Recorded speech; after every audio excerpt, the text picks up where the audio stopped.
So today on our Lexus IS350, we're going to change the coolant, antifreeze / coolant.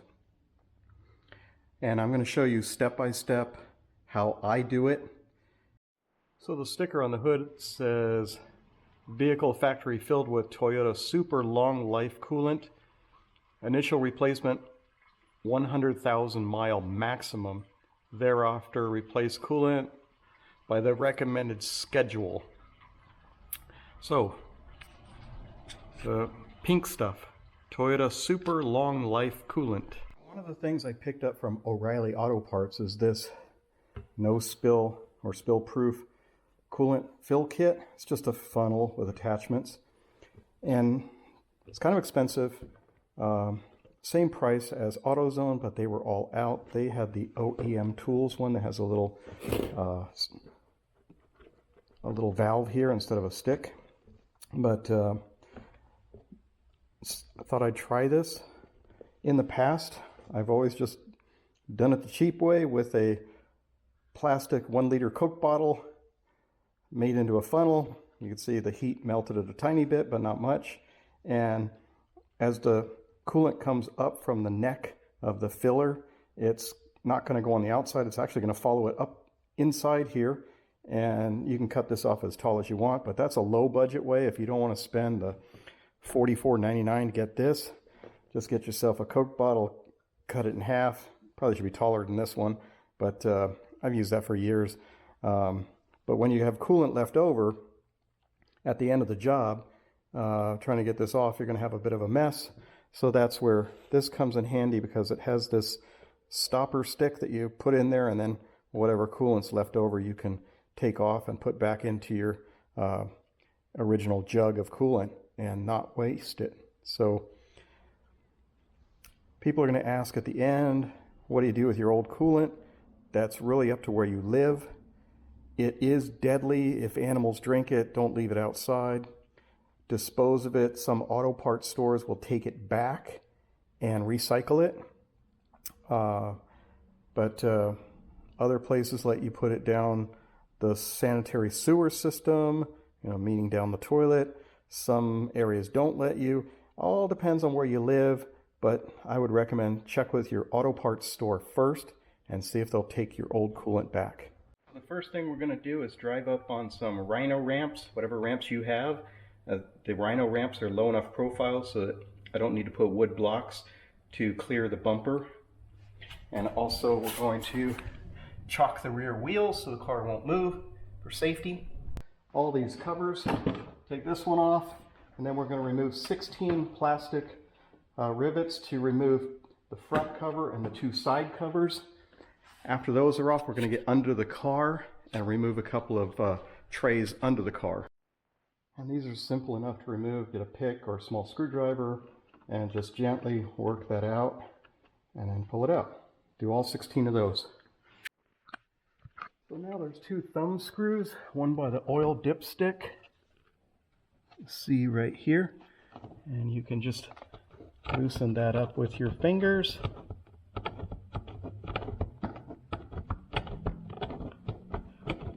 Okay, so that's undone. On the other side there's another one. Right here by this hose. You see that there? Right there. Just loosen that up, and then we can remove the covers. Let's take the covers off. 1, 2, and 3. Set those aside. Now our coolant overflow tank is right here, so to get access to clean that out, say you've got some gunk, you want to clean it, wash it out, let's take this off right here. So a little plastic clip here, just like the other covers had. Carefully pry that so you don't break it. Take that out. Over here, take a 10mm. Remove that little bolt. And this will lift out of there. Just comes right out of the air cleaner box. Set that aside. I guess something I should mention for people that don't work on cars often, this engine is dead cold. I only drove it long enough to put it on the ramps, and that was about 10 seconds. So everything is dead cold. Don't try to work on your engine when it's hot. We'll have it hot soon enough after we drain the coolant, because coolant can scald you. If you open this when it's hot, you will burn your hands, you'll burn your face, get in your eyes.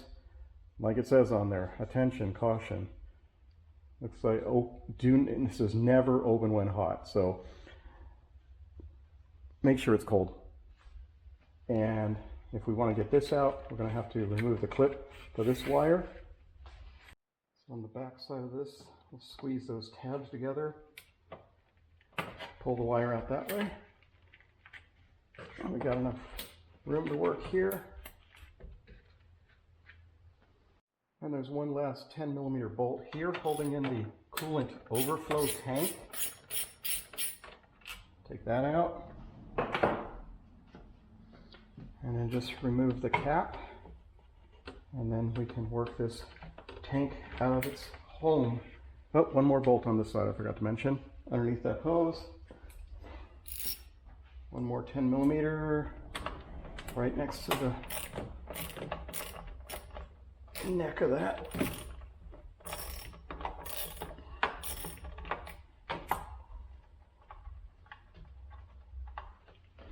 I'm just doing some of the prep work on the top of the engine before we crawl underneath and take the bottom trays out to drain the fluid.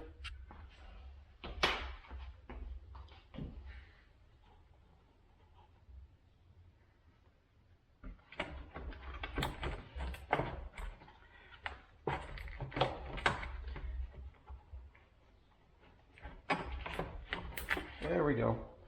That coolant tank is out. This car only has like 68,000 something miles on it, so there's not a lot of gunk in here, but the car is 18 years old. This coolant has not been changed that I know of.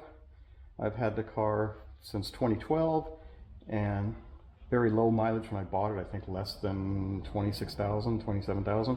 So that's pretty clean in there. That's pretty good.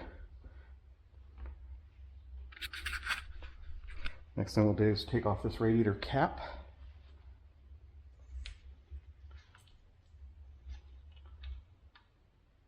There we go. This coolant looks actually pretty good. I don't see any rust or anything on here. On a radiator cap, you always want to make sure this rubber O-ring is still rubbery and that the spring on here is actually good and works. These do tend to rust and fall apart, so you may end up getting a new cap eventually. Some of my other cars have gone through many caps in their lifetime. Not a big deal.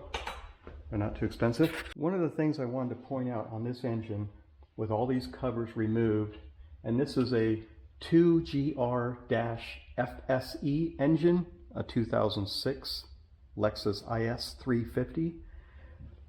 There's no bleed valve. On a lot of engines, including a lot of Toyotas, but not this one, they have a bleed valve somewhere around this area between the V block. Even on a 4-cylinder, you'll have a top bleed valve to get the air out. This engine doesn't have one. So, I guess the theory is this point is high enough above everything else, especially up on ramps. This will be the high point for air to bubble up to, and so it's not going to have an air pocket trapped somewhere. So I looked everywhere I could and I didn't see one. Let's go under the car. Now, you could drain the coolant through there. You can see the pitcock for draining the radiator. So just open the access for the oil filter and then you can drain through this little hole. I took off the 3 screws for this cover to show you that's the oil filter, and there is your radiator drain pitcock, and you can just unloosen that. It's actually just finger tight. Sometimes you might need needle nose, but unscrew that and you'll see right here that the fluid will start draining out. You could put a rubber hose on there, a clear rubber hose. You can see your fluid coming out. Doesn't have to be clear, but just put a pan underneath and drain that all out. That's for a radiator drain only. The block drain on this car, we can only get to the passenger side one, and I'll show you why. So come back to the oil pan drain plug here, and there's 4 screws that you want to take off. And we've taken off the 4 screws right here, 10mm socket, and drop this down. And if we go up next to the oil drain plug, and I'll show you up here why we're not going to drain the block. I'm going to go up with my hand and show you the drain block right there. Undo that bolt, and then you put a hose on here, and you can drain the block on the passenger side. So I don't think we're going to bother doing that, and I'll show you why. Because on the driver's side, it's even more difficult because you have steering linkage, and the starter motor is right where the block drain should be. So you're not going to get to the driver's side. So we're just going to do a radiator drain. Okay, so get yourself a nice big drain pan to use that holds at least 1 gallon or more. And let's just drain it out.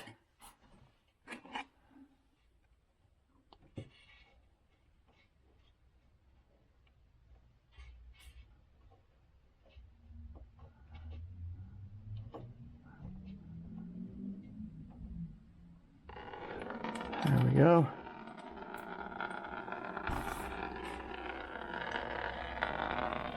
Trying not to splash on my camera lens here. So we should get at least a gallon out of the radiator. Okay, we have drained out about 1 gallon of coolant, and now it's down to a very slow drip. So it's time to close the pitcock valve. There we go. And time to fill it back up.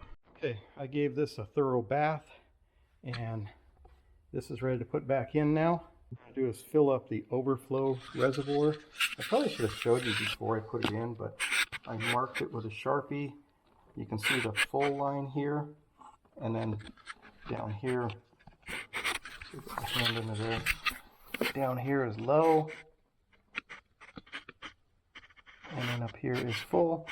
So you want it to be between those lines with fresh coolant. So let's just fill this guy up.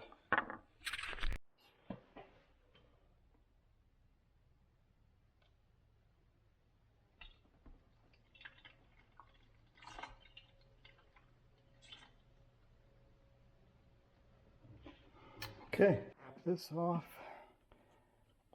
I've got it halfway between low and full,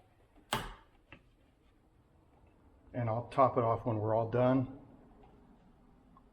So now it's time to put our no spill funnel. We got in this kit by Performance Tools. It's the W89740. Got a nice rubber lid, a little stopper when you're done, a bag full of parts here. So let's find the cap in here that's going to fit this Lexus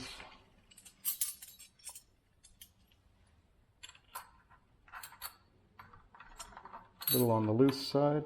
A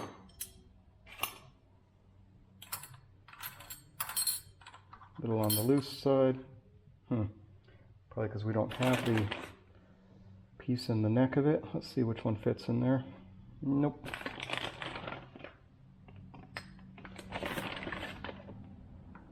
Nope.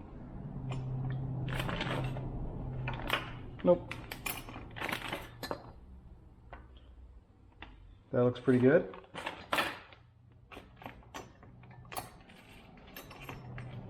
Let's see which one, B or C.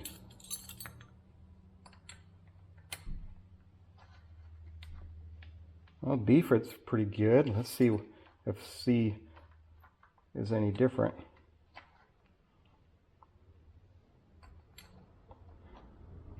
Oh, C doesn't want to go on there, so it is B. It is. There we go. That's a tight fit. And then put these other parts on. I don't think we'll need any other parts. Let's just see if we put that right there. And that's all we're going to need. Don't need all these other pieces and parts. And we'll keep our stopper handy for the end of the job. If you had a car that did have a bleeder valve somewhere, you would want to put a piece of hose on it, crack the valve open a little bit, not remove it, just crack it open. Put a piece of clear tubing and put it in here, and put a little clip there, and then you'll get all the air bubbling out of there until you get a solid stream, and then you can close it off, and then wait for this to finish gurgling and going up and down. So I haven't forgotten about the heater core. So after we get the car running, we're going to turn on the heat so that if any bubbles are in those hoses for the heater core, which is near the passenger feet, we'll get those bubbles out too. So before we start the engine, I'm going to get some coolant in there and get this ready. This is pretty nice. Doesn't spill, so let's just keep filling that up. We want to be at least where this edge is here before we start the engine. We got some bubbles coming out, see, it all already went down.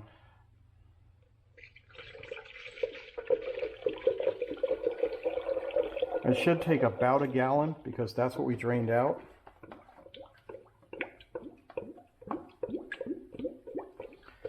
Right now it's all going into the radiator. Got our upper radiator hose, lower radiator hose. Some of it's going into the block for whatever came out. The water pump is here.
Okay, no more bubbles.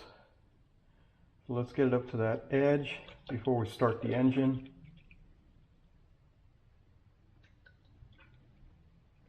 I want it up to about here before I start. Okay, and that took almost to the bottom, almost a gallon, probably 7/8, almost the entire thing. So let's start the engine.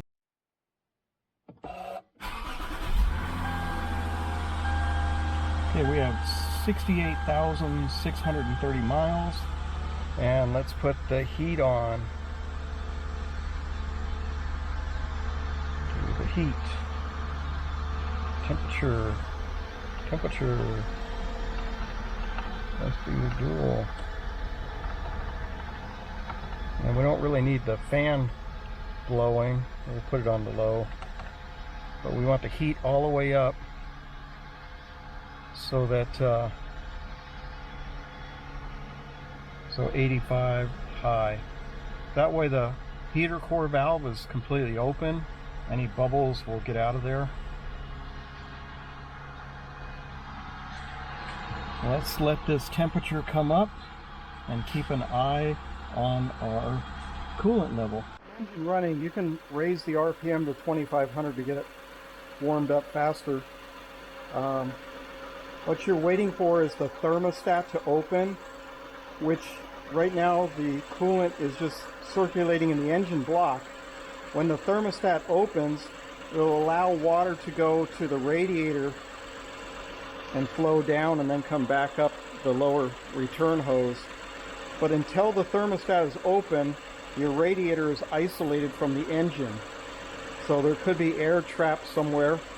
And so once you're up to normal operating temperature, which is about halfway on the temperature gauge on the dashboard, you want to be there, and then you'll see some activity. When that thermostat opens, you'll see activity in this bowl of coolant.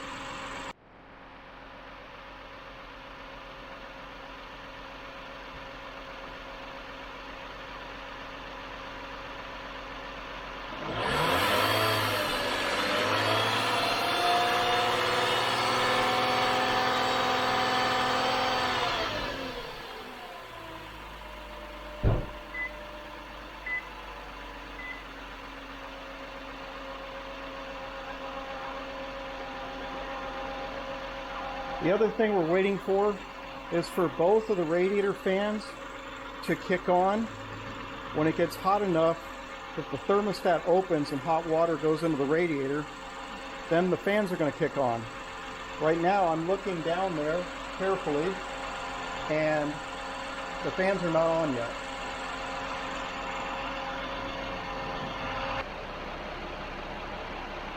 Okay, both fans are on now. I'm seeing very tiny bubbles coming out of there, but very, very tiny at the neck.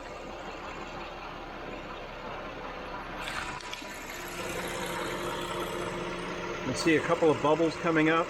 The thermostat's open, so there is a small bit of air in the system that is coming out now.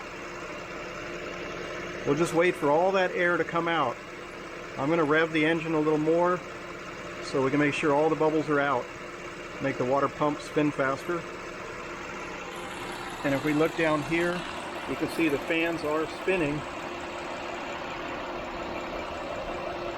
The 30 frames per second this camera's set on might be slightly off sync with the fans, so maybe on film the fans look like they're turning slower than they are, but I can see both fans are turning at full speed. And it just might look different on video. Might look sporadic, kind of like LED lights on cars sometimes look like that on video.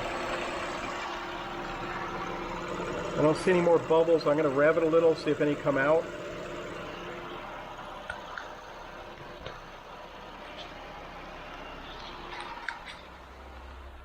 So the temperature is at the halfway mark.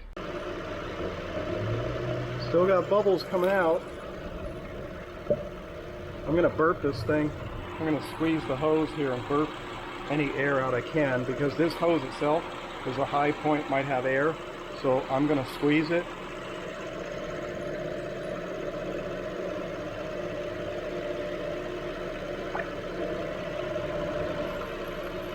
I'll get some gloves on, that hose is getting hot.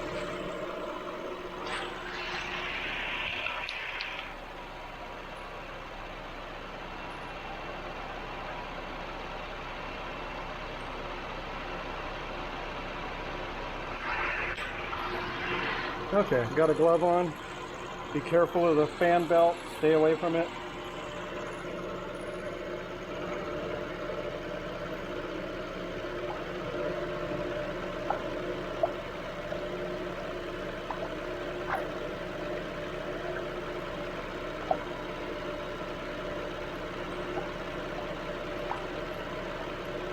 Some of this is just coolant coming out of the hose and not much air in there actually.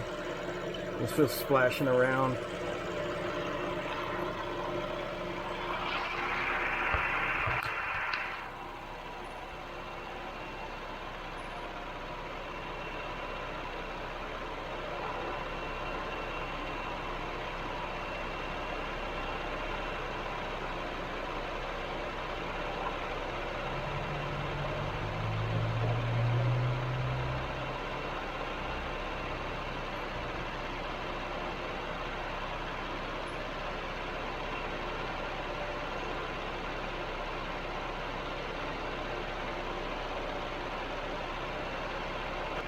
Okay, let's turn off the engine and remove the funnel.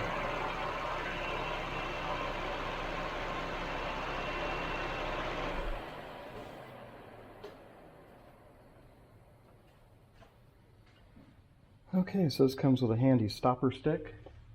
Let's plug up the hole there.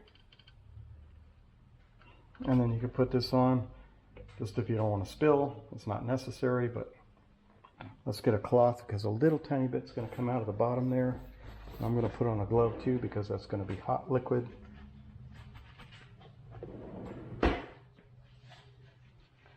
Let's see how much of a no spill this is.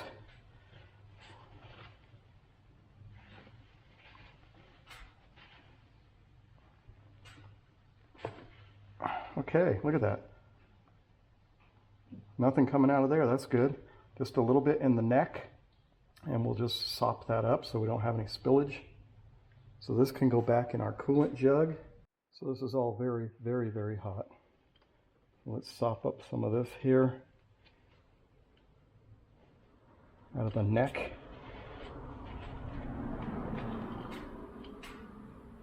There we go. Take this off. Let me get another rag because we're going to have a little bit of spillage. It's true their funnel doesn't spill, but the attachment does.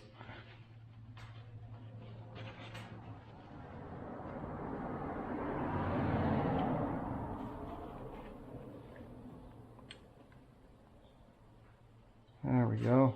Actually, no spill there. I'm pretty impressed. Put it just a tiny bit to get it up above the neck there, because I want that rubber seal to sit with no air.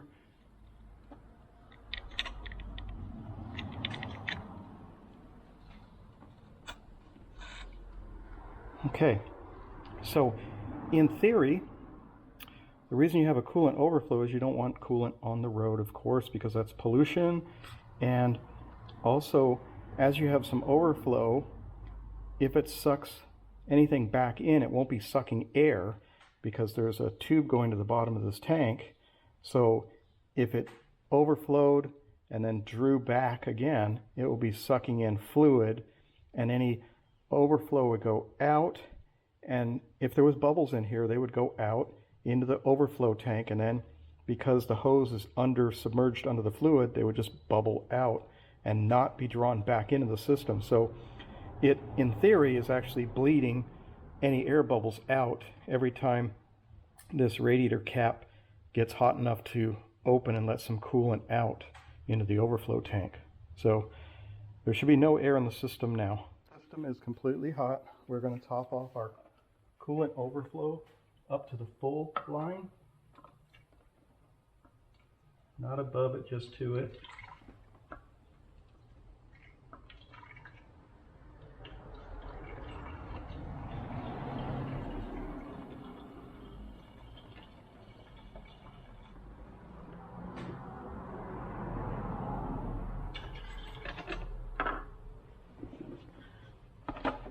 So we're at the full line. I'd say this is down to about here. So not quite a gallon to do a radiator drain and refill, including the coolant overflow tank. And there we are, job done.